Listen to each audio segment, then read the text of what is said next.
Tonight, it's my pleasure to welcome Gina Kamentsky to the School of Visual Arts, MFA Fine Arts Department talk series. Gina is an artist and educator who makes stop motion animations, kinetic sculptures, and sound art. And over the decades has also made lots of other things. Last summer, Gina and I worked and lived in neighboring studios at McDowell in New Hampshire. I was just up the hill from Gina. So I had the opportunity to witness her creative process firsthand. And I was struck, both, the times that I was invited to, stop by her studio, and also over conversations at meals and walks in the woods. I was struck by the fearless glee, the abandon with which she threw herself into her process, which seemed to cycle between wild experimentation and rigorous examination. I was just honestly really inspired by the sense of unbridled creativity that Gina embodied. And I hope that in my next life, I can match it some way. Her films have screened at more than 40 festivals around the world, including the Ottawa International Animation Festival in Ottawa, Canada, Ann Arbor Film Festival in Ann Arbor, Michigan, the NLC International Animated Film Festival in France, the Animator Festival in Poznań, Poland, Linoleum Film Festival in Kiev, Ukraine, New Zealand International Film Festival, Anima Mundi in Rio de Janeiro, Interfilm in Berlin, the Sydney Film Festival in Australia, the Black Maria Film and Video Festival in New Jersey, and the Vienna Independent Shorts Festival in Vienna. You're all thinking, I'm going to start making animations so I can go to Rio and Auckland and Berlin and Vienna. So Gina's participated in residencies, and I think residencies have been an important part of Gina's practice at not only McDowell, but also Marble House, iPark Foundation, and Yaddo. And she won an Emmy Award in the New Approaches category for a short she made. Gina Kamentsky is a visiting lecturer at the Rhode Island School of Design, RISD, in Providence, Rhode Island, and previously taught at the School of the Museum of Fine Arts, SMFA, now part of Tufts, and also at MassArt, the Massachusetts College of Art. She received a Bachelor's of Science from Philadelphia College of Art. Please join me in welcoming Gina Kamentsky. What Mark didn't understand was I was like my coffee cycle. So the manic production was actually I just consumed coffee, and then he would come down after I crashed. So that was kind of what was really happening in the studio. Thanks for having me. I really enjoyed meeting the grad students today. So I'm excited about this. Okay, so I'll give you a bit of context. I'm going to kind of go through my filmmaking process primarily since 2010. And I think that's where I had the epiphany, where I really hit my stride, and it's like, oh, okay, this is what's really getting me excited. So you'll see there's a trajectory. I'm going to be showing a lot of films. My films are very short. Some of them are just a minute, some are 3 minutes. So if you don't like it, it'll be over soon. Also, there's a lot. I love Flickr, and there's a lot of strobing in some of my films. So that's just like I was told by my students, make sure you give a strobing warning. It's fun. Okay, that is just a frame from my film Spank Shot, which was about hockey fights, and I'll talk more about that. So first thing, just to kind of give you, I love how this thing is translating my voice up here. Let's see if I can step on that. Okay, good. So my first films in this kind of talk are all about working on found footage, film emulsion. Here's some close-ups. This is 70 millimeters, just like that big. And this is 35 millimeter. I also work on 16.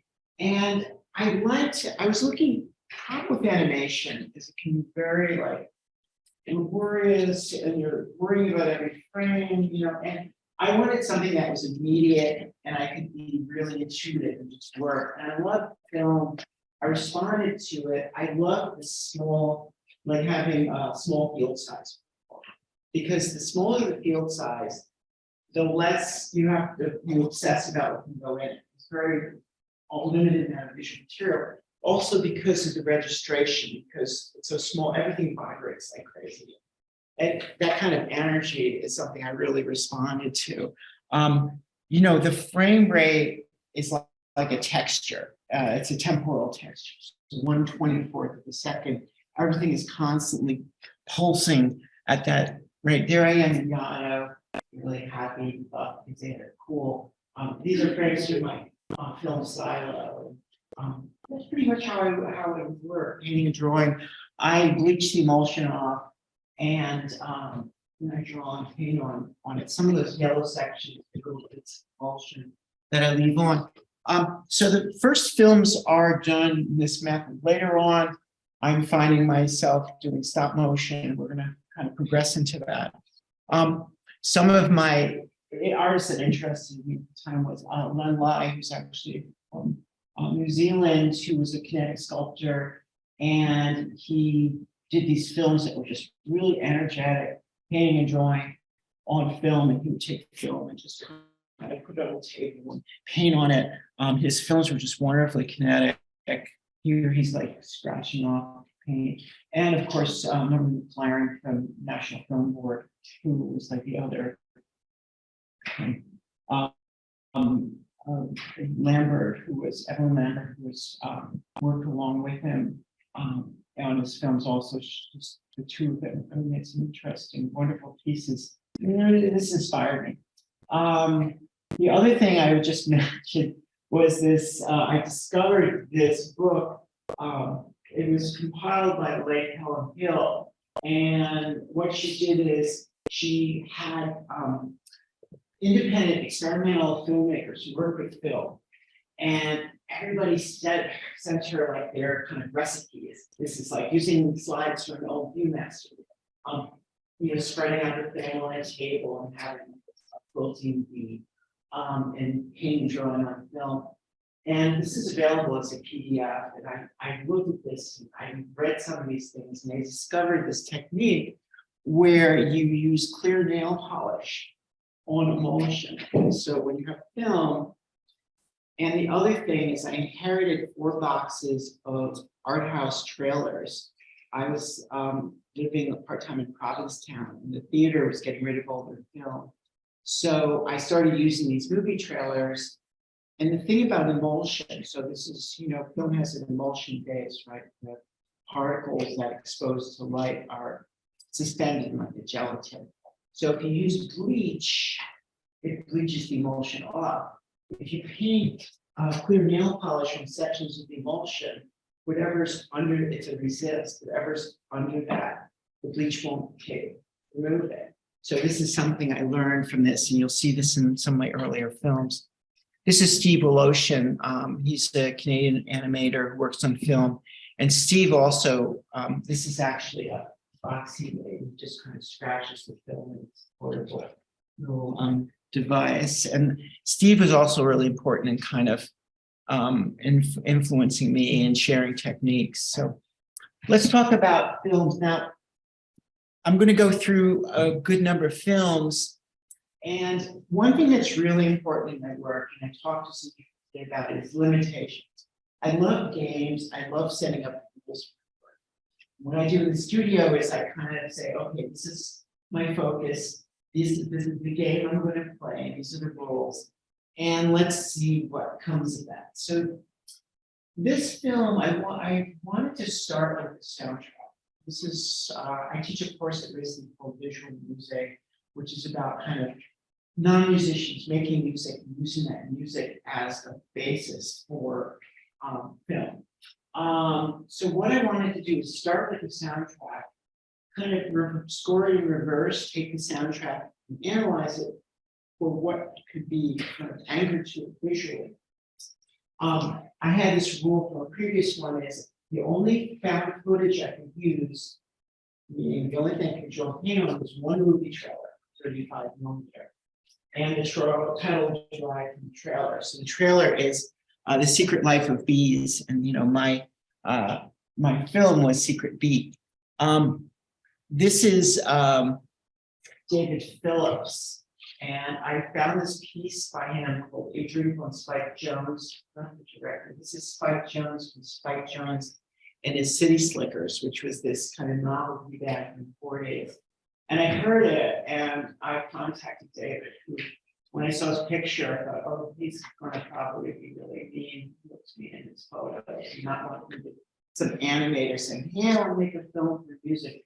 Here's the sweetest guy who's like vegan and just really, that's just his persona, just a very sweet person.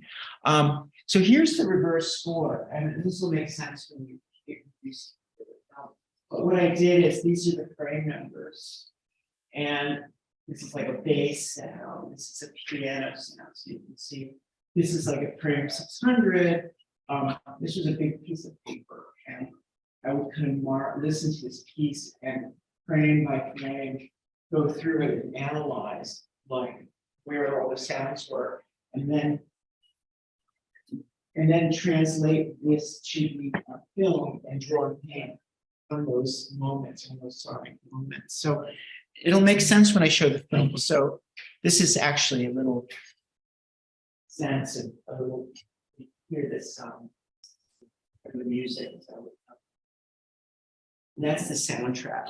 But let's take a look at it. By the way, this is the trailer. That's Queen Latifah. So I think she was in the film, and you'll see little images that crop up where I've used the emulsion base. And there's a frame. So let's look at, let me see if I can get out of here. Mark, if I hit escape, there we go. Okay, so first we're gonna look at Secret Bee.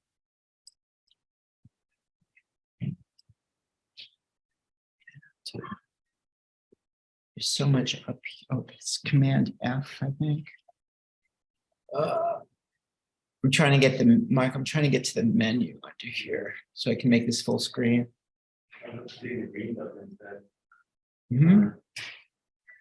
I just want to get rid of this Okay, so you gotta go form, right? hide floating menu controls. Okay.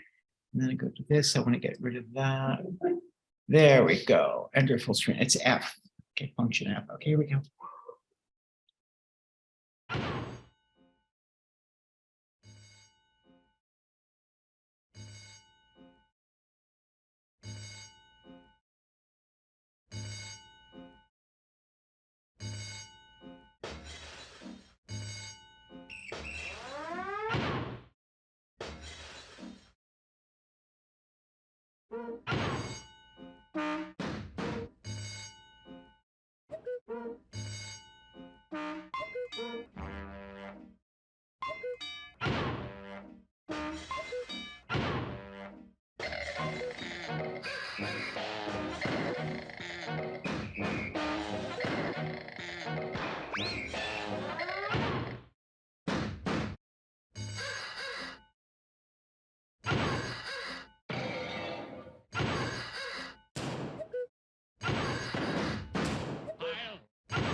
So let's go back to the keynote. So the next thing, so again, we're going to go through this and a new set of rules. So Jiro visits the dentist. The next film, I really wanted to start doing my own soundtracks. So what I did was, so here's the rules for this one. Start with a soundtrack created from lo-fi elements. So I was really into, I've always collected records and bits of audio. I love going out and doing field recording. And I have a lot of different elements from all over the place. And the other thing is I wanted to create a simple interaction between two characters. So that was another thing. I was kind of interested at the time on, you know, like you have a frame and you have like two, what is a character? You know, it's a shape or something, but it's an entity. Again, using this rule one movie trailer. In this case, it was Jiro Dreams of Sushi. Why I think like that I like the little images of sushi on the film. And again, that's Jiro Visits the Dentist, comes from that film. Here's like a so this was one of the soundtracks I used. I used it there. Something very important about your health. Your mouth is a house where your teeth all live, and they deserve the very best care that you can give. Cause if you don't, there isn't any doubt it won't be fun when one by one your teeth will all move out. So brush your teeth, please do it. Let me get the next one. So I found that, so that really, I was like, I got to put this into a film somehow. And the other was this, I was really interested in the Conan project, which are recordings of shortwave number stations, which were these kind of spy broadcasts. They would broadcast numbers, and I guess spies somewhere would like hear them and decode them, right? But I just love this kind of idea of these radio signals floating around, and they have this wonderful kind of ethereal quality. So here, let's take a gander at Jiro Goes to the Dentist. And so here, oh, also, this is my tribute. This is also about my love of Prince. That's also in this, so. As you lie there and listen to my voice. Well, when they brought the record home and Pippa was listening to it with her 11-year-old child, she couldn't believe her ears when she heard about Darling Nikki, and it goes like this. I met a girl named Nikki. I guess you could say she was a sex fiend. I met her in a hotel lobby, masturbating with a magazine. Is very proud of you. You will listen to my voice, and you will rest quietly.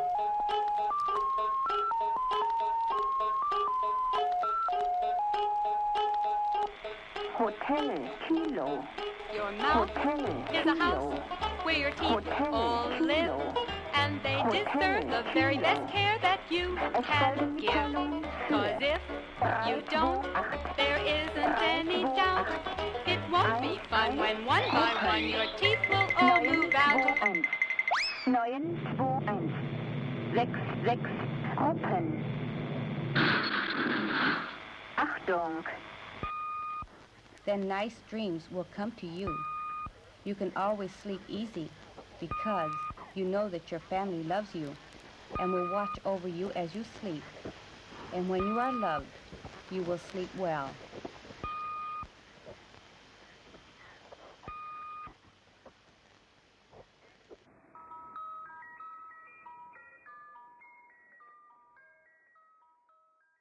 So anyhow, again, every film brings up other new questions and new possibilities. You know, and again, the fun of making art is, and I was talking with some people today about it, you really don't know. I don't know what I'm doing, really. I just kind of, the films happen, and then we pose a new question, and then you invent something new. So along comes this other idea. I don't remember, I think I was coming back from film festival. Also, there's this whole thing, if you see something, say something, which I thought was very funny.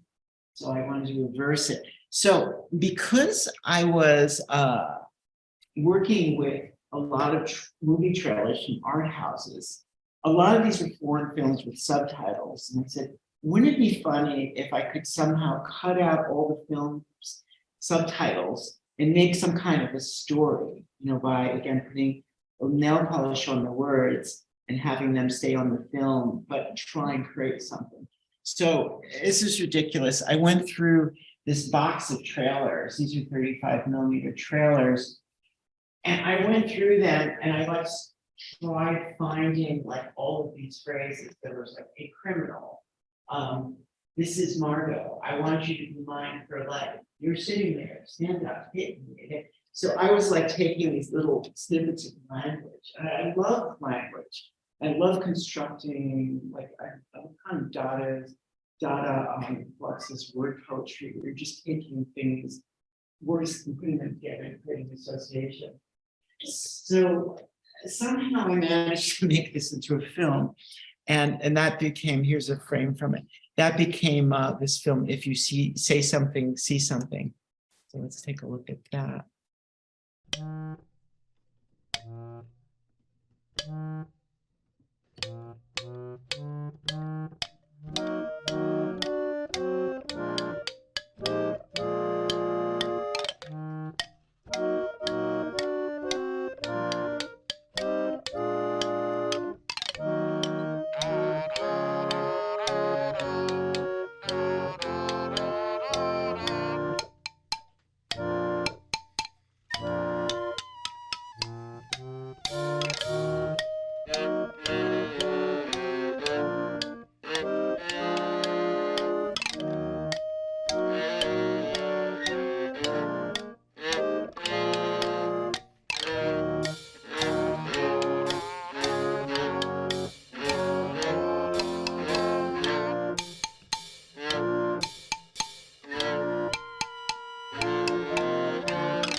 So this gets me to 2015, and so along comes a whole new phase of work, and I will this is the rotoscope here. Does anyone know what rotoscoping is?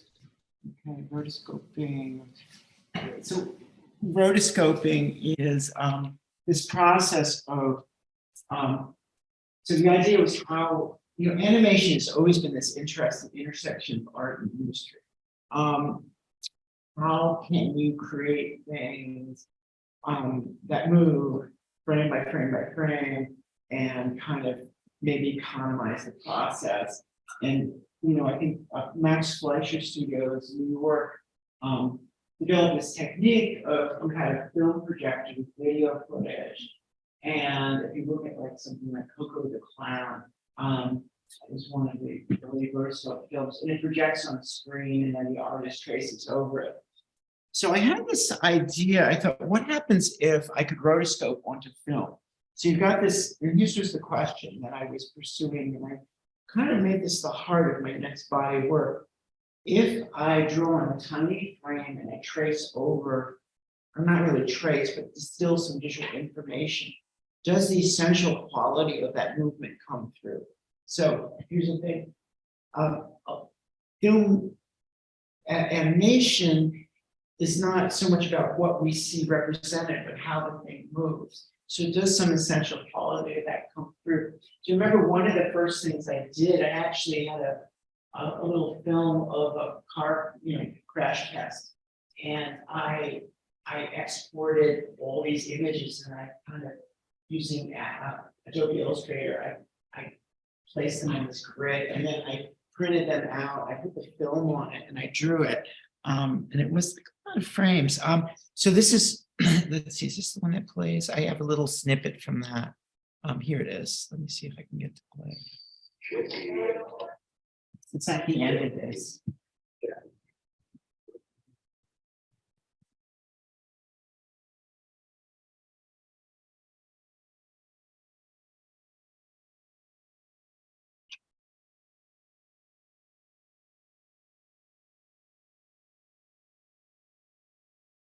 So I did that and I was like, oh, this is like so cool. You know, you do this thing and it's like, wow, I love the way that car. One thing about drawing on emulsion, by the way, is it gets this crackly because the emulsion draws at a different rate. I love that. I love the way it looks. And look at these frames. They're just so like kind of like abstract, right? But when it comes together, it felt like that thing. And it was like this kind of slow motion crash. So, oh, let's keep going here. So anyhow, I went from that to this film called Tracheal Shave. And the whole idea is I wanted to continue collaging sound. I don't know if anyone's familiar with Laurel and Hardy, who's comedy, Max Sennett, 30s, 40s comedy duo. And I wanted to use like sound elements that had samples I got from Laurel and Hardy, some other things. Rotoscoping from video clips, distilling movements, essential elements, and all this stuff is important. So this is one of the recordings I used from the Rosicrucian record. They were attaining cosmic consciousness. It was this kind of new age thing with this guy talking about visualization. I love that. There was also this, and I went to Honkfest. I don't know if you have Honkfest in New York. It's this brass band, street marching activism, and there's this lovely woman with this flag, and here she is. So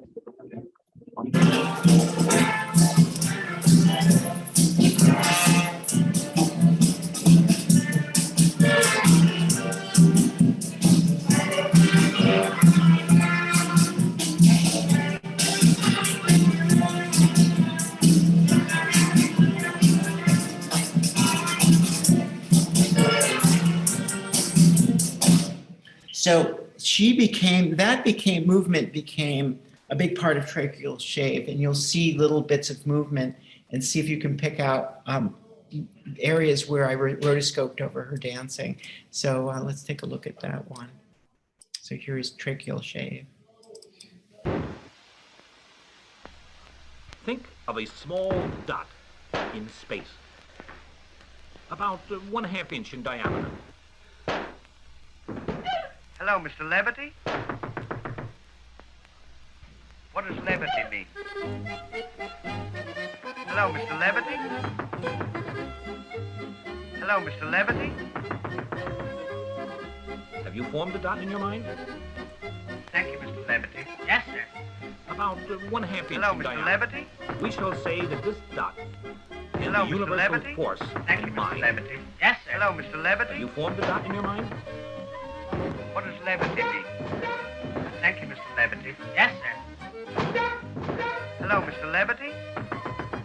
About 1/2 inch in diameter, of a small dot in space.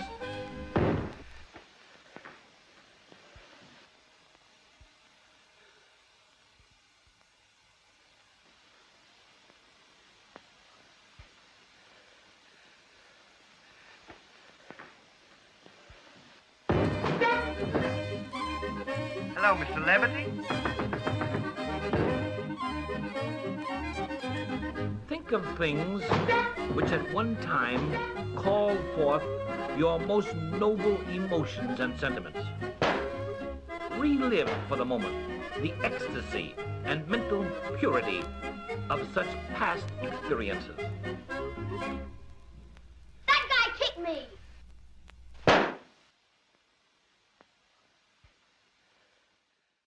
By the way, that kind of bird figure doing those things, those came from, I was rotoscoping over break dancers So I was looking at a lot of videos of b-boys doing kind of breakdancing routines. And that's where I got a lot of that kind of circular movement from. So this developed into kind of a continued fascination with rotoscoping over, video footage. And let me go back to, oh, sorry. So the next 3 films continue this idea. So this is the first time I went to McDowell. And when I went to McDowell, I was going through, I don't know why I put that in there. I was going through some personal crap. I was going through a breakup. I spent half my first hour, I put on Amy Winehouse and I'd be like, oh, so sad. Then I'd get to work. So that was like that part. There's my studio at McDowell. I did not have the sign overhead that says keynote, blah, blah, blah. And I started working on, here's the other thing. It was around the time of the Pulse. It was like the day before I started out with Pulse nightclub shooting. And I was just enraged. Not everybody will know what that is. It was an LGBT club in Florida and like 50 people were shot. And I'm queer and even if you aren't, doesn't matter. But I don't give you sense. So I was also in a relationship with this guy and he spanked me. He was into BDSM and I was really like this. I left through the whole thing too, but I was thinking about like this idea of consensual kind of, things like BDSM and kind of, aggression as play, and then, real aggression and, that I think people's guns, all that. But then also I started looking at hockey fights. And I was looking for interesting movement. There are these guys and they're like coming at each other and they're kind of ripping each other's helmets and clothing off. It's kind of homoerotic and beautiful to watch. And they bang into each other. And I thought, yeah, I want to like rotoscope hockey fights.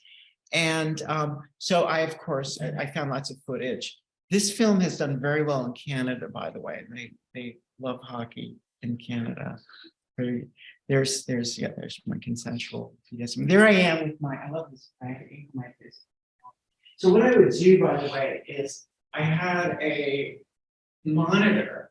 It's actually a Watkinson tape, and I would put the video on the monitor, really small. This is 70 millimeter. I have it on a tray, and I would just one frame draw, next frame draw, and I drew the gestures really fast, often smearing it with my finger or whatever. And the other thing I would do then is shoot it under with a DSLR on the light box. The soundtrack, lo and behold, it was called, there's a close-up. Spank shot, there's a close-up. There's my shooting station. So the film goes in a tray and I shoot it in a tray. It goes into Dragon Frame, which is interpolation software. The reason I brought up my relationship with this guy was the soundtrack. I was kind of stuck. I went out into this at McDowell. They had this amphitheater. Place. I took off all my clothing and I just started spanking myself. And I had, and you're saying like, why did you do 2 films about spanking? There was another one. It's an obsession. Okay? We're adults, right? I can talk about this stuff. Good. I had a Zoom recorder and I love the way it resonated. So you'll hear a lot of sounds. It's basically my butt. Okay, so yeah, let's take a listen to this one.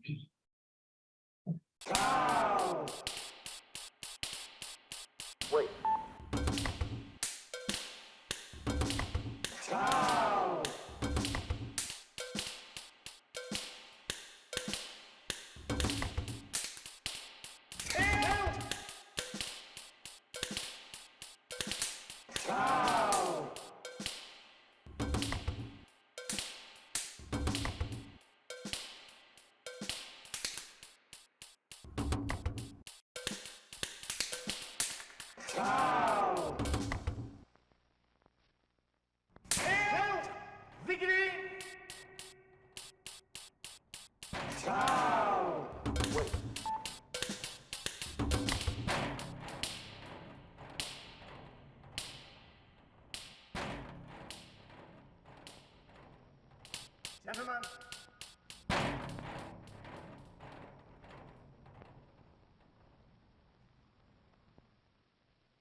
So what I really liked about this, though, is I really felt like at this point I had nailed this idea of, the gesture of movement.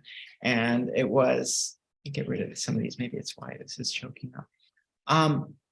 So this led to a bit of a, actually there's Cupcake. Then I had the big dilemma period. We'll get into the drama of that. So one more film using character. And this is a film called Cupcake.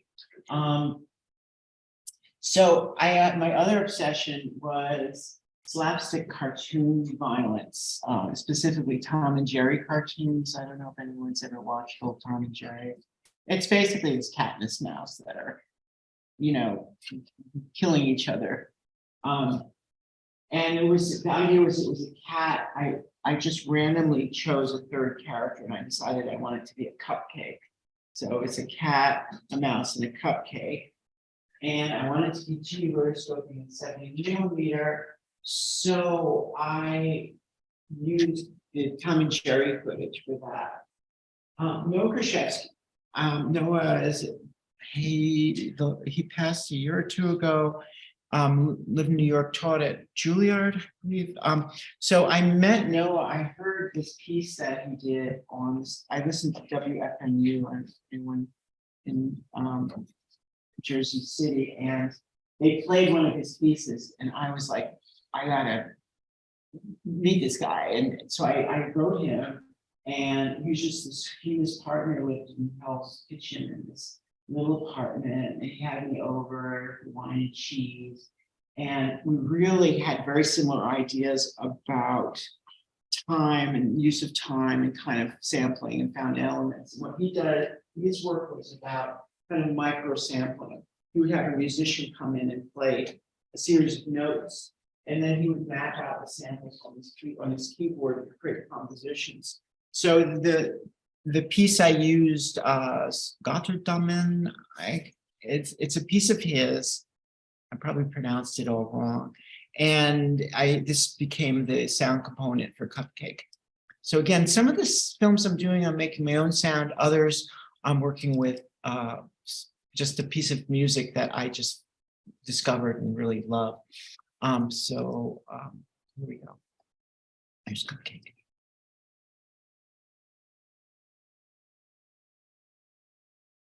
So there's Cupcake.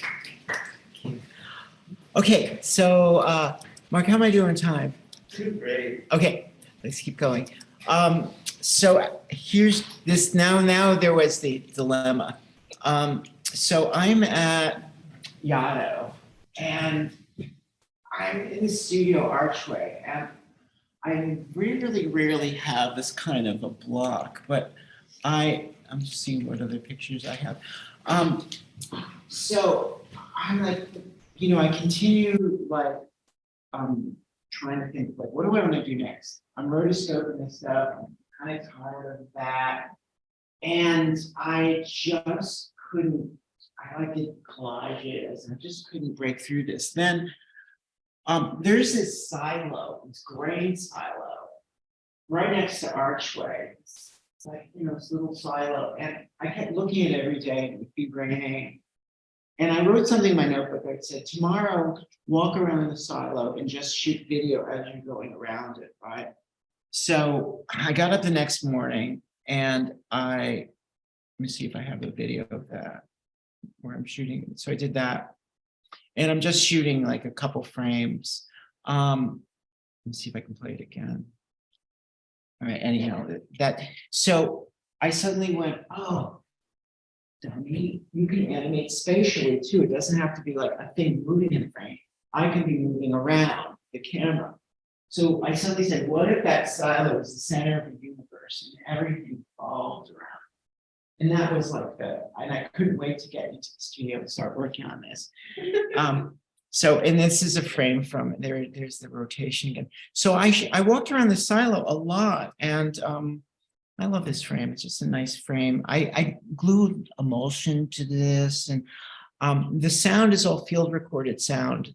Field recording is when you go out and with a recorder into the world and record things. So a lot of it is that. So anyhow, here's Silo.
Okay.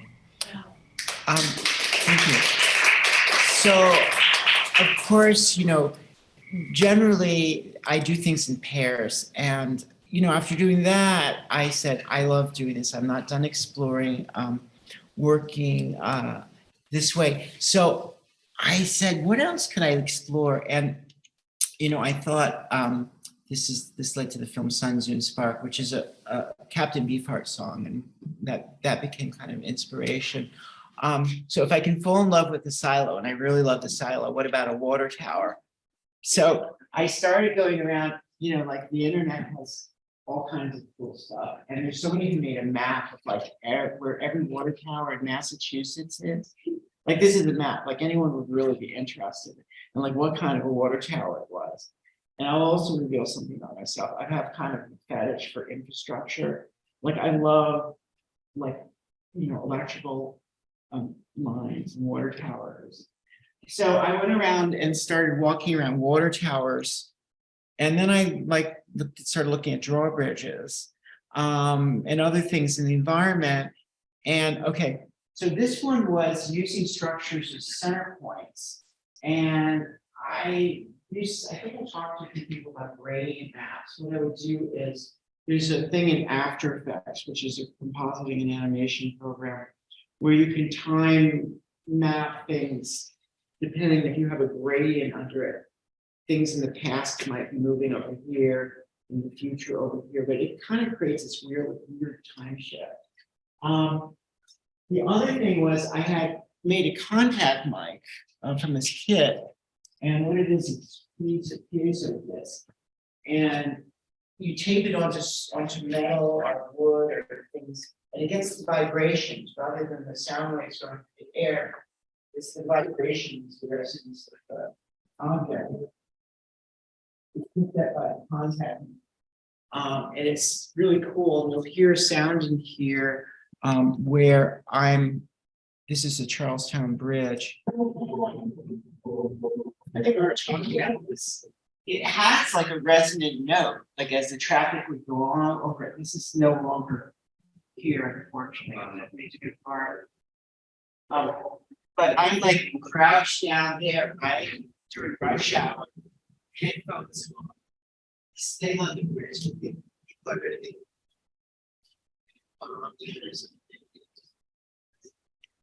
I didn't get industrial park where I was walking around with the camera, and I tend to do that kind of stuff. But anyhow, that's one of the core sounds in this next film.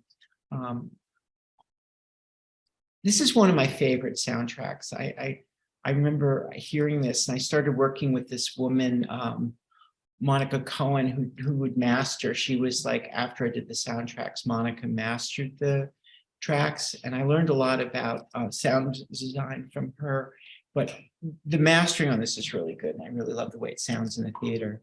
So here we go.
Apologize for these dropped frames. It's kind of the driver.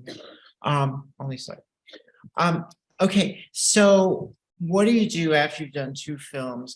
You've done all these Rotoscope films. So, again, the question always is like, what's left to do? So along comes Trauma Chameleon, which was kind of a departure.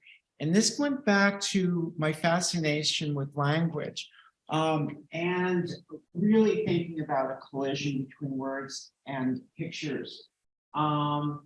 So I don't know if everyone's familiar with LibriVox, but what they are is LibriVox are these audio books, and they're read by volunteers, and they're all in public domain. So that means I can use the words, I could use the recordings from the audio book for anything. And I found this book, How to Speak and Write Correctly. It was written by this guy, Joseph Devlin, back in a long time ago, 1910, and narrated by Karen with his lovely voice. And there was this whole section on proper use of the comma. So he said, I've got to copy it, cut this up, and make some kind of word poem. So that was the soundtrack. I was also, I had someone I was dating for a year who introduced me to contact improv dancing and dance form where people kind of improvise and throw themselves at each other. And I was drawing my friend, her name's Day, doing these, and I made her into this rat character, which we're good friends, and I would say, oh yeah, I saw the film with you in it, So you'll see the rat, and that actually comes from Day's contact improv dancing. Here's the rat. So let's take a look at this. And again, this was a departure because I started to really kind of get interested in, moved away from the rotoscoping and went back to kind of thinking about soundtracks and languages. So here it is. Comma,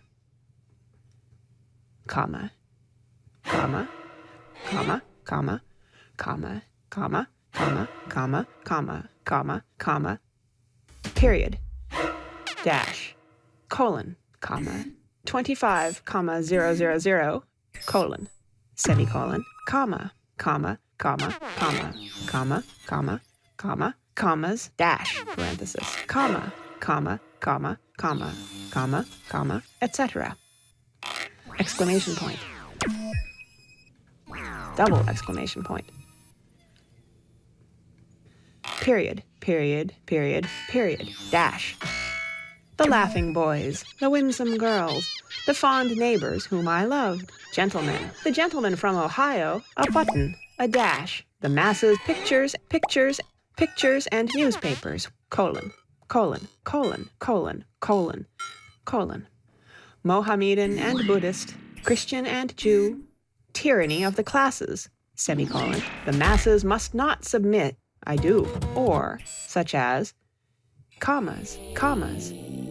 He is somewhat of a dash, parenthetical mark of interrogation, or, comma, comma, comma, comma, comma, comma, comma, comma, comma, comma, comma, comma, comma, comma, comma. He is somewhat of a forsaken Jew, double exclamation point. Comma, comma, comma, commas, the comma, and the comma, the comma.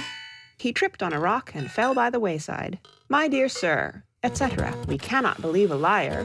Are you a good boy?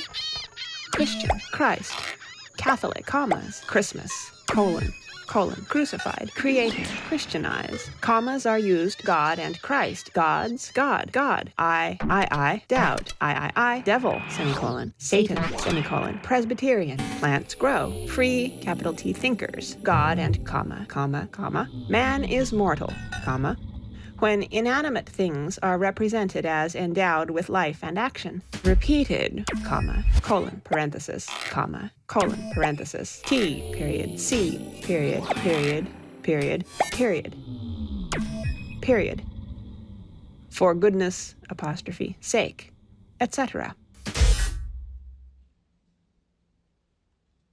So that's so that was kind of, and you'll see this kind of popping up in a later film, where again, this interest in creating a collision, disconnecting meaning that of one thing, let's say in a soundtrack, from meaning in an image, and creating some kind of invention between the two. So on to the next film. We have, so I was going to say after this is the film, and I still say, like my mother would say, what are you working on? I'm working on this film, like stunting Kunst, like work in German.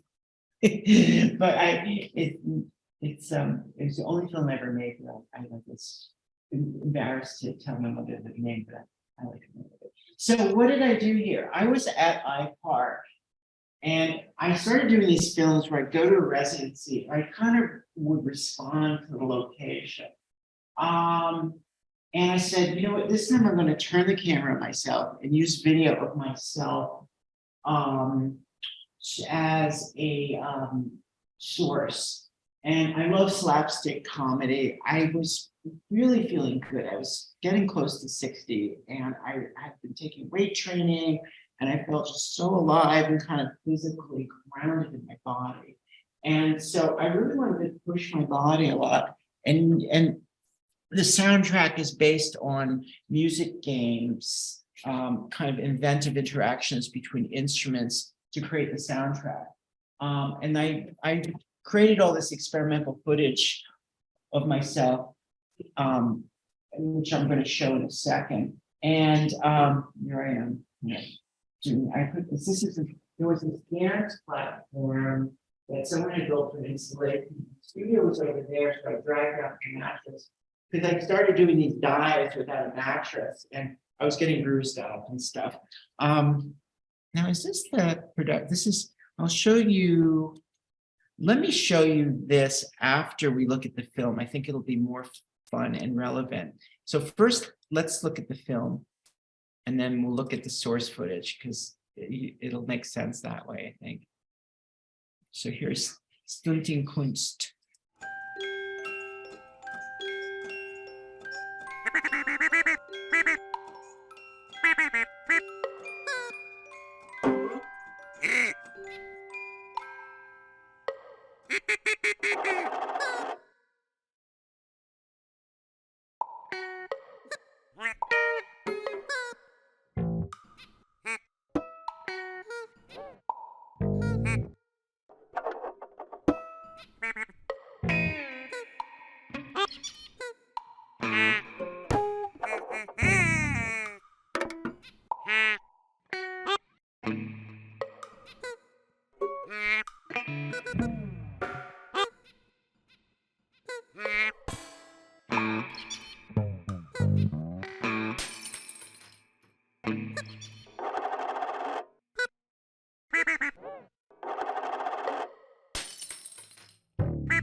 The soundtrack, by the way, was all me playing different guitars that were treated and tuned differently. With some of them had contact mics on them.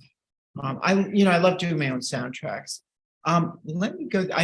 We're a little pressed for time, so let me see. The source video is more of that kind of stuff, but you got a flavor of it there. So let's kind of keep moving past that. So what I'm going to do is let me see where we are.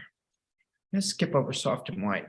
You can see this online. I think what happened between this one and soft and white is this is like everyone has a COVID film.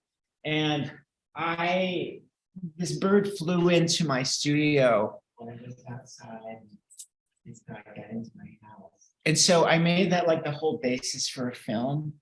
And I was really tired of working on film. So I started working with stop motion and animating under the camera. And I also had this kind of obsession with Tippi Hedren from the Birds. This is online. So, I mean, take a look at soft and white. So well, it's a cool film. I want to show you Sepe Cadendo, though. And I'm going to give a trigger warning, middle-aged naked woman. So I had it in residency, and this is interesting. This is very much an extension of something Kunst. I said, well, let's forget about the video. Let me just animate myself. So this is April. No, I'm sorry. This is after April. I had my first vaccine. I was in this was before Omicron and the next wave, but so I'm at Marble House, which is this wonderful residency in Vermont.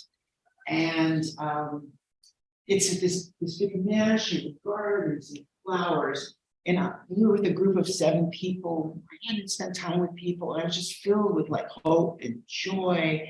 And I only had 3 weeks. And I said, I want to make a film. And I want to do something with my body. And I want to just do stuff on the camera. And yes, that I said, I'm going to use a gesture. And I just came up with this out of frustration. I was in the studio trying to figure out what to do. And I go like this. Of course, because I was making myself. And I kind of made myself smooth across the room. And I showed it to a friend at the residency. She said, oh, that's so great. You got to do a film about it. It's going to be hilarious. So I went out the next day. I said, I'm going to be naked all over the grounds performing for the next couple of days. I'm going to be shooting this. And this film happened. And let's just look at, there's a screenshot. My mother said to me, Joyce, you look just like you did. I have a picture of you when you were 3 in that same pose. So let's take a look at Sedzepe Kadenda. And then we'll do footprint shop after that. So we have time for questions. The problem is I keep making films and too many. So.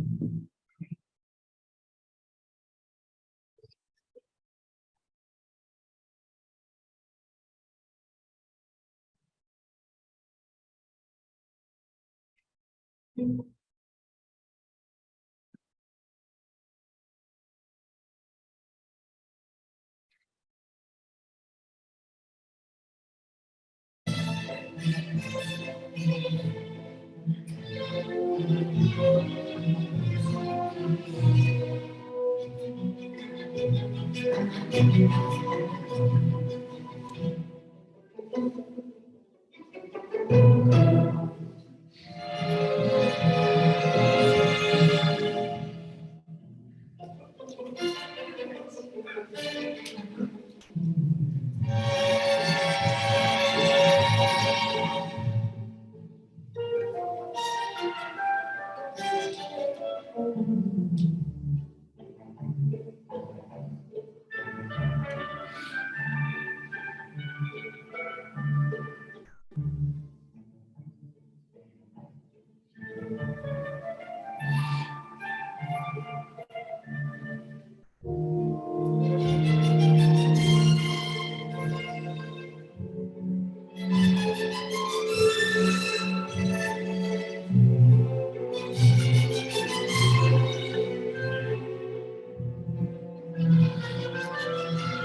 I come to dinner every night, like scraped up and bruised. You know, that fountain was all like gravel, like from lying down on the gravel. And there was one shot that didn't get in where I had this idea I was just gonna go down the steps belly first without any clothes on.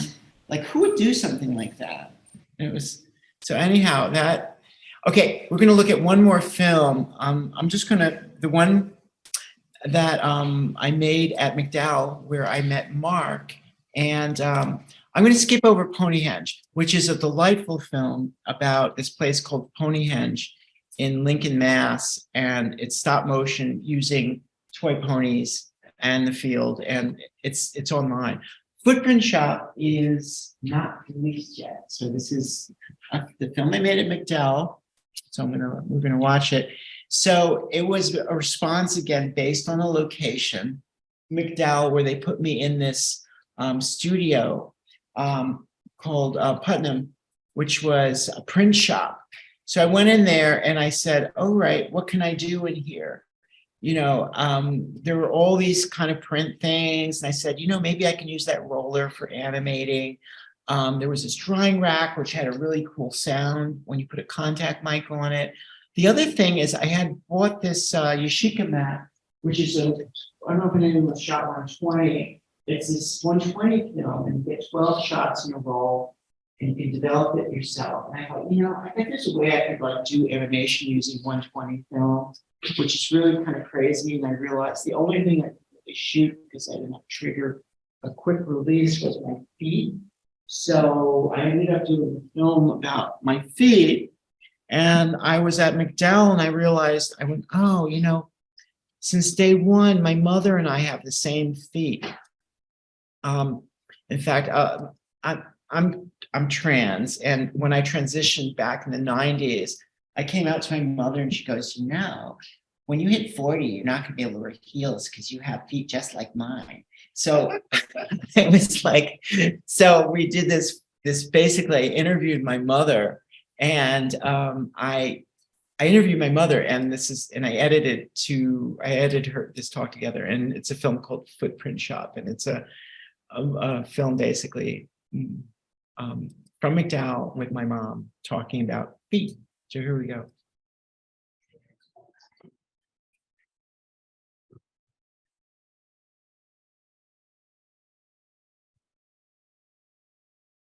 First of all, when you were born, you were only 5 pounds and you went down to like 4 something. And I was terrible. I had a great pediatrician, Dr. Cohen. He was the best. Every doctor should be like him.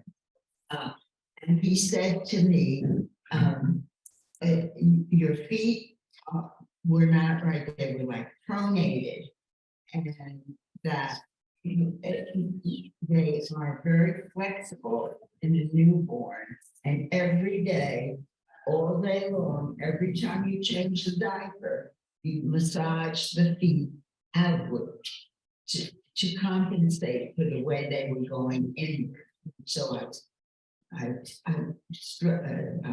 massage it here, all the toes, and I turned it the way he showed me what to do. He demonstrated on you, and I did it religiously every single day. And lo and behold, they straightened out. Well, they didn't have running shoes back then. Yes, I never worn Yes. They were good. I had a problem with my father, and I looked like my father. I inherited everything from my father, and I inherited his behavior. I handed it down to you guys. My feet were never great.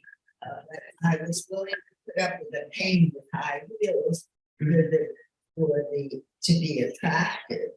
When we moved to Boston, and I was at the museum, I had friends, and they were all wearing Ferragamo shoes, Ferragamos. So I bought Ferragamo shoes. I've saved them because I look at them every once in a while and stare at them on. And the other thing is, your feet change size. So my feet are getting larger while I'm getting smaller. I'm shrinking and my feet are stretching. It's with the 70s. Are you recording it? Yeah. I'm 4 foot.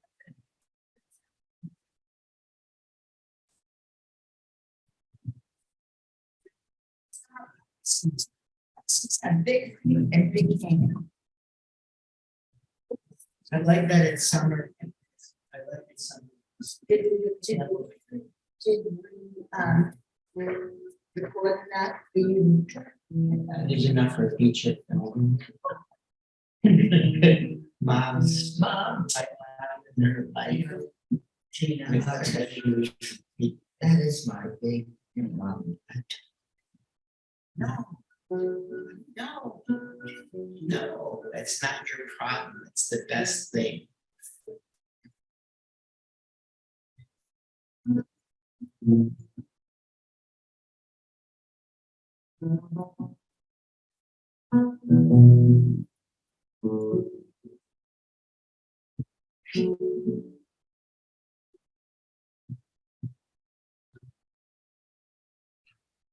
So this is my mom, like she talks for an hour about her podiatrist and everything. This is edited.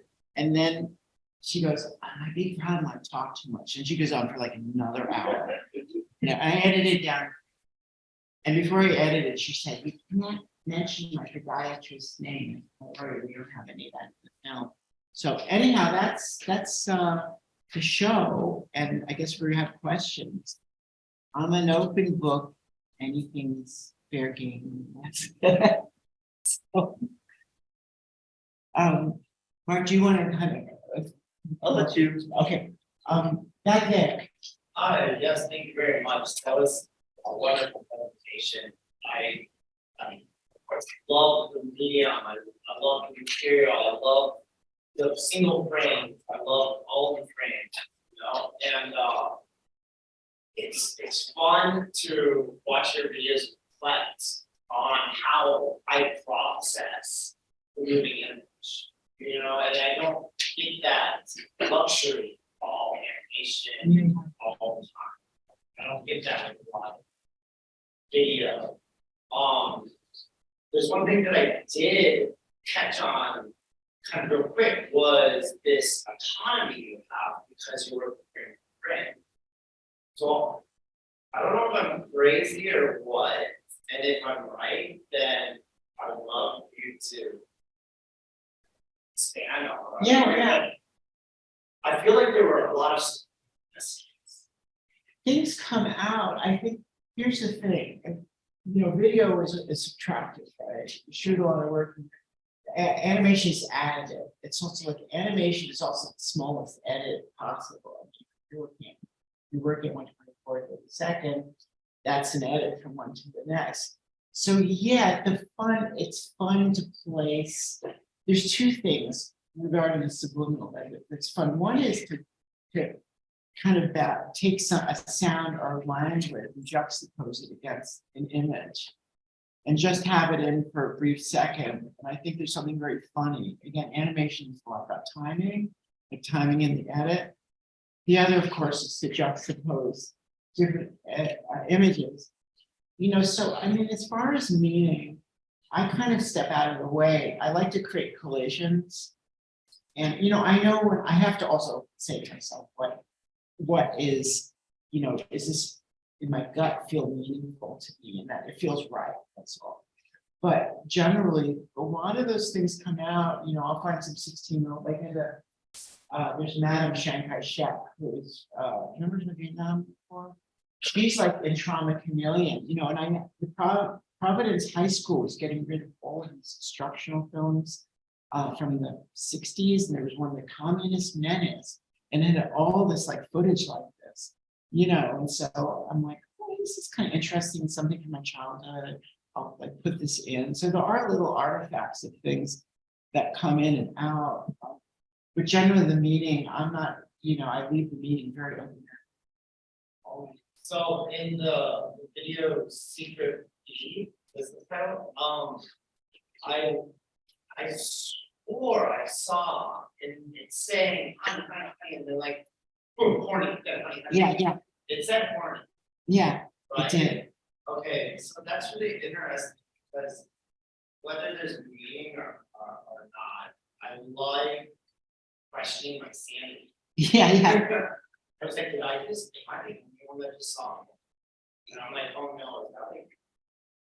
Well, that's the funny thing. Yeah.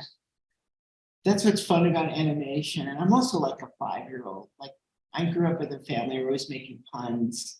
And, I thought, oh, that's really funny, horny. Yeah. And there was probably something going on in my life about something about having to do with sex, probably, because it finds its way into a lot of my films in a good way. I enjoy my body, and I'm very, very kind of frank about that. I think that comes out in some of the work too.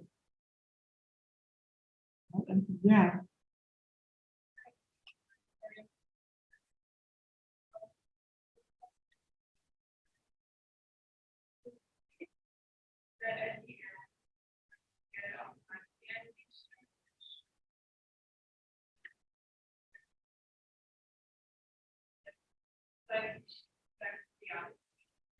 Yeah. And then,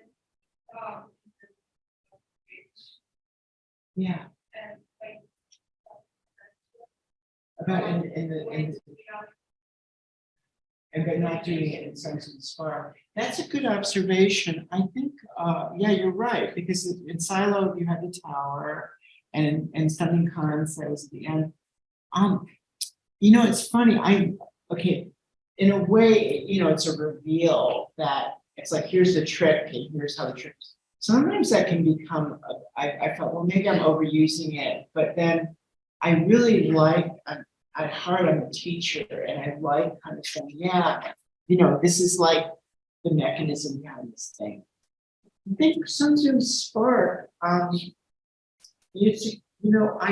that we're trying to remember why, and sometimes Spark was it was done during the winter, and for me, it was very personal, and I wasn't thinking of audience at all when I did it. It might have been that.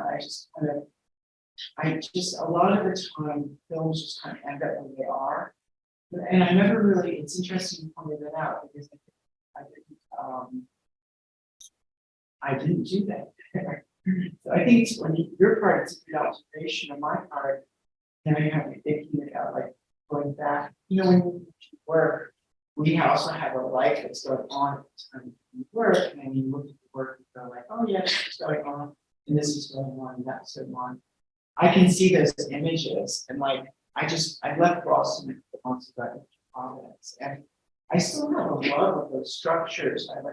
There's one structure I remember in the middle of winter being under the Route 1, which is the Tobin Bridge, which is this ugly long bridge. It's like a dead reptile or something, on and on. And I would stand under these pylon, supports, and kind of move around the camera. And I just remember like that. That's a memory. There's winter, it's really cold. So that's what comes. Other ones. Yeah. Certainly. Especially like about part of the day. The rules that we have. Oh, rules, yes. I was wondering if you all picture how the film is going to end up looking at. There's like a space for us to take that.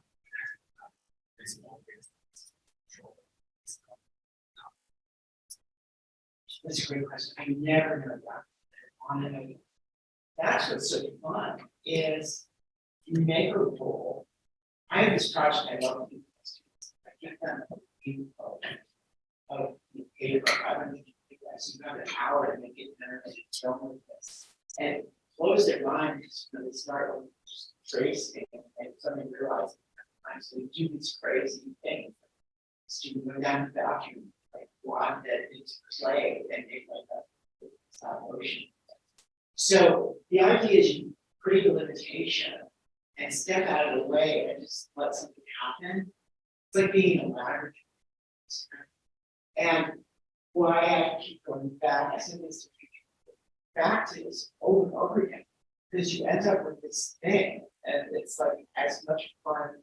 It kind of, it's like I'm like the same place you are watching the film. Where did this come from? This is kind of cool, So, but then again, there's a lot of films that I started that are, every one of those films is probably too big. So you have to take that risk too, not controlling and knowing where it's going to end up. Like there are things we just kind of reach dead end of goal. But that's okay. That process leads to other. Yeah. Great presentation. It's almost like a two-part question. One question being like, I know like everyone has a timeline and like at the broader scope, like we're gonna be able to see those instances of like movements in the artwork outside of what the artist is like for students to like see how the work evolves. I'm most intrigued with like the BDSM movement within your artwork.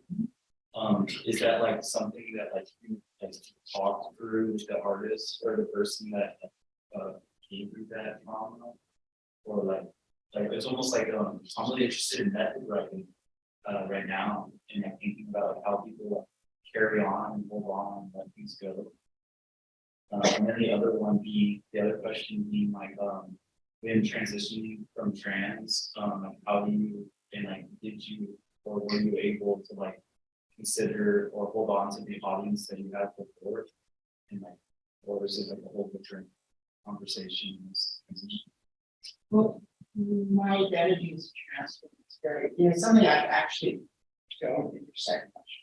I mean, it's kind of a person. I'm transitioning all time, and at the time, there was no question that you would say bye to everyone. People just started bye. That was very different. So I mean, that was kind of good. So the answer is yes. I kind of started in bye. I was very. The question about BDSM is interesting. I was always the person to go to parties, and I'd stay in the kitchen and kind of talk and drink food. And I really like the people. I like people who are like kind of very at home with whatever their sexuality is, creative, interesting, fun. So my kind of intersection with that was kind of really just experiencing, I love the joy of it, and dabbling, like spanking thing. I remember this really, I was like screaming and giggling at the same time. Also, the person I was playing with was a very good friend of mine, social blind, and he like tied me up, and I was like, how the hell do you do that? This is really weird. And I just, so I think the sense actually what comes out of that is a sense of play. Like, sex can be play. So I actually don't, I'm very lucky. I don't have a lot of kind of, I grew up very, very good friends, families, very, society, that. But as far as like, I don't know, everything comes out as kind of discussion, including that. You have any question about? Yeah. I think it's changed. Okay, earlier films, when I was in Tucson, I kind of mapped out and use that as kind of a structure. So if there was a sound, maybe that created a movement that reflected the time of the fact there was a sound that lasted 12 frames. Like, is that like kind of a gesture? Okay, the way I work with sound now is very interesting. I start by creating a lot of experimental footage. So maybe the rule is like, I'm going to use this process, and I go into the studio and I try different things. So the process is like, like silos. And every day I will go shoot the silo and try different sequences. And then you've got all this footage. And then I take a break and work on sound. Because the sound, it helps to create an editing structure and flow. Sound is, I'm also a musician. And that's started playing punk rock like back in college in the 80s. And now I play jazz. And I also do a lot of experimentals. But I find it really good for structuring with this sound and music that has like patterning. And you create sound associations to movement. And you kind of use those sound associations. Because editing is repetition and patterning. Like an element, something happens, something else happens. You take that element and now anchor it to a different sound or maybe the same sound. And I start to see a pattern emerge, editing structure emerge from the sound. Then I'll go back and say, okay, where are gaps here? So, you know, on the timeline, I might have a sequence here and here, and there might be something missing. So then I can play this game, I'll go out and make more footage and see if I can kind of connect these two elements, these two. And then I go back into the sound and try and refine that a bit. It's like working back and forth between the two. But sound is fun, it's a lot more immediate than animation, which is slow. So that's really how the process is now. It's a really good question. Those of you who are filmmaking, keep in mind, I know we're oriented visually, but sound is just so physical, so powerful. And also it's a hell of a lot easier to kind of use sound for certain things. Like you could animate, I don't know, a walk cycle, someone walking across the room, or you could just have the sound, maybe it's the kind of wall or something. But it's shortcut. Good question. Other question? Yeah. Thank you. I think there are many people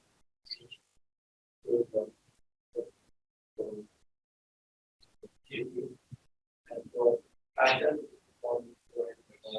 how we could play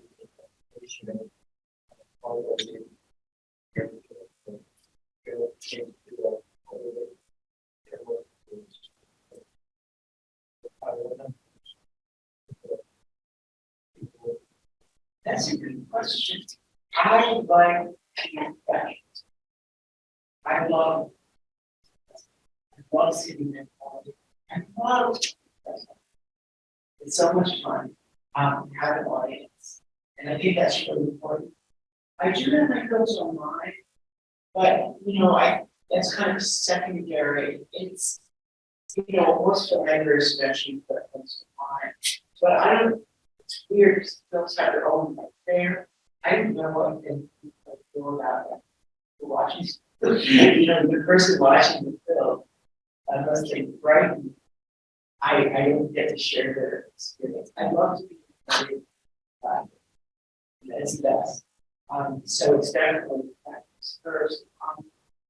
I'm also doing sculpture, which the problem I had with sculpture is someone buy it and go to and see it and we get to share it with people.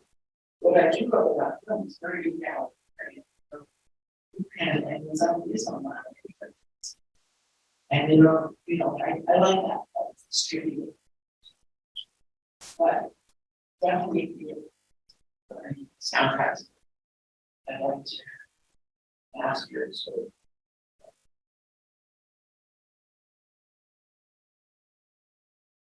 The title of one of your films is Safe Film.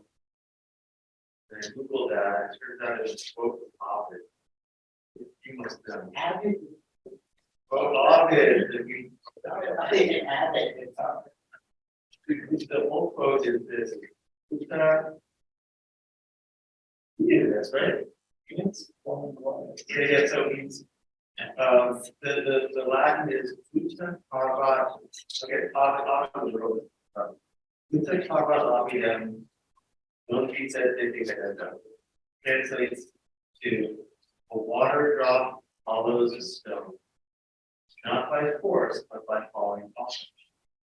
The water drop follows a stone, not by force, but by falling off it, which is really similar actually to the Brazilian saying that which the title of the last 2021 ABCA was, which is soft water or stone.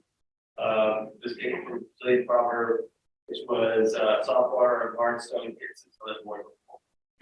So, but I mean, the plan for you kicking off the headstone, right? There was a quotation, was that you were falling. It was like a fat fall.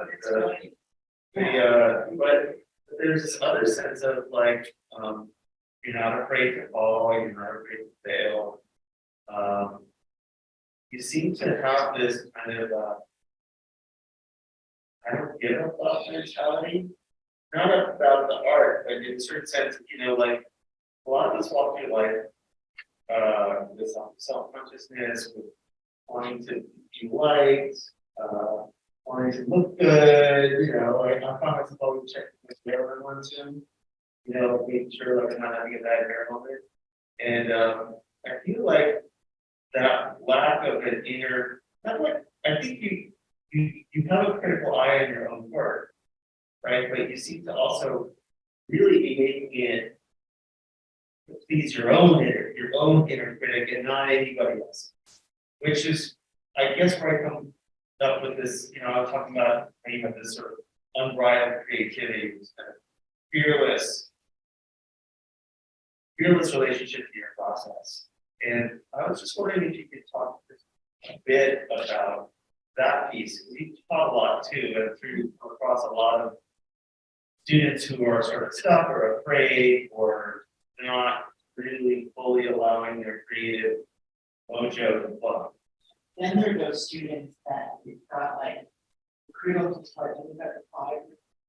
And this one student, she got this ocean post. Do this, she's drawing. Her studio's a mess. It's like, and those students really inspire me. Like, the reason I like teaching, gives me hope. I'm like, yeah, there's like, there's other people that they're like in my trial, right? So anyhow, you're like, so okay. So when students, what I talk about is let's, you know, I think the thing I try to get students to focus on is like I get going back to limitations. You know, stop, first of all, stop worrying about what anyone thinks of you. There's million people making films and everything else. Make something, just go make something. So again, this goes back to the same being in the student. I'm going to talk to some child. It's like it's a ritual or routine. I have a sketchbook. I always carry a sketchbook. This is what goes into the sketchbook. Tomorrow, try this thing. Now I know it's going to suck probably, and that's the best thing. Low expectations. You're not trying to make good art. You're just trying to make something. It's probably going to suck. Well, that's great, right? I made something that really sucks tomorrow. You feel how great that I'm liberating at it, right? So I say, okay, I'm gonna try this thing. It's really gonna suck. I'm gonna have a good time. So I go in and make something. At the end of the day, I go, okay, that really sucks, but this is interesting. Let's try this tomorrow. And then studio the next day. Like, okay, that's interesting. See, and you pick up traction, right? It takes on its own mind. And yes, at some point you start looking at it critically and saying, what is, happening there? And you do go into this other self, the unconscious process of making that comes from not thinking, but going in, getting some materials, playing with stuff and seeing what emerges. That's what I tell my students. I say, get off your ass and go in the studio and just try something. And it's like 10 minutes, we do this, we do that. Some students eventually, they get that and you go in and it makes them happy. And it's my life. Is that I know it's been a long day, it's been a long semester. But I have another question. Okay. Do you guys feel, so I'm going to say, ask this to them, but really ask you, do you feel when you're watching that, like you could have hit the pause button, taken the screen grab, printed that out, and you have it basically again and again and again and again and again, and yet it flies by in 3 minutes, and also you want to watch it again and again, so that you can start to, like, I feel like there's part of the magic of your work, and a lot of animation, but yours in particular, not that I'm super knowledgeable about animation, but like as much as any other artist, is that that ephemerality that there's so many hidden gems and you don't get it. Yeah. How do you No, I mean, don't you sometimes wish that you were showing your film on a loop in a gallery so that you can watch it again and again and again? Or you sometimes think about doing something with those individual frames and making big paintings that people can look at for hours? Or is it all about that kind of like handle on to it? It's what happens between the frames. Actually, that's what, so the thing with a lot of those films was realizing some of those frames are just, I had Pixilation, right? I will adapt my thumb just to get a sense of action. It's just a simple gesture. The cool thing about animation is like when we shoot, when I work in the studio, I'm like, after I shoot, I can't wait to like see what it looks like. You know, and that's what's cool. It's what happens when those frames go together. So yeah, I mean, the individual frames, I have like some scripts from Final Film House Bunny that I kind of made, and they're interesting, but it has to be moving. As far as like whether everyone gets in, I think of it like music, you know, like there's some, I love listening to like my favorite drummer is Max Roach, or I like listening to, I mean, there's a lot of music. I love music so much. I listen to so many things. And, you know, I can listen to some songs 1,000 times. You know? I have a fantasy that the Waiting Museum is going to give you the whole floor and have all of your films playing simultaneously with enough space around them so that you can be totally isolated and not understand wise. You can just like go from one to the other. Okay, last thing. So you're at, was it Yada where, sorry. And I can ask these questions. I'll be fast. I want you guys to hear the answers.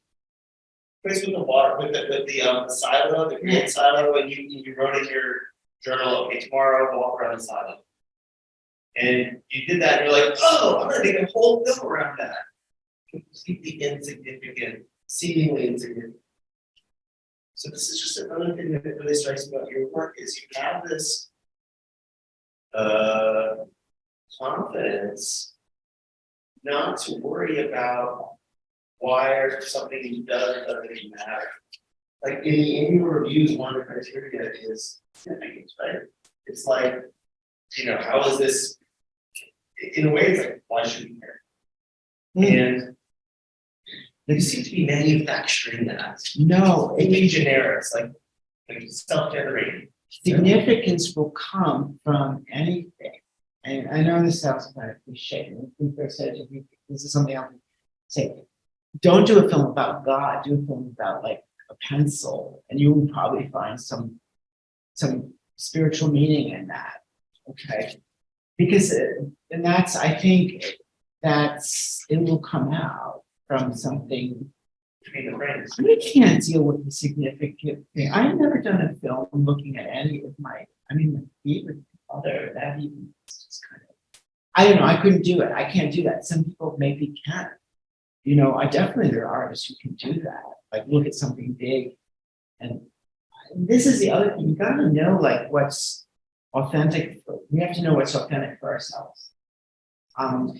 So I am very active politically. I want to do a film about my politics. I find more useful to go out and canvas, you know, or do something direct, some direct action. Because I think doing a political film for myself would be just calling attention to myself. And I don't want to do that. It's about me. So I guess this is kind of convoluted, but it's what I'm saying is it's also very important. Don't listen to my reason for making a film. Just make sure you pull bullshit on yourself, you know, and just say, you know in your gut what works for you, right? And I know it's a hard thing too, because we all have to go out in the world and, you know, find our way materially through everything. But it's really, if you're authentic, I guarantee that you will live a much better life than if you're not. You'll be happy with yourself and you feel good. And the universe will hopefully come back with more goodness back for you. I mean, for me,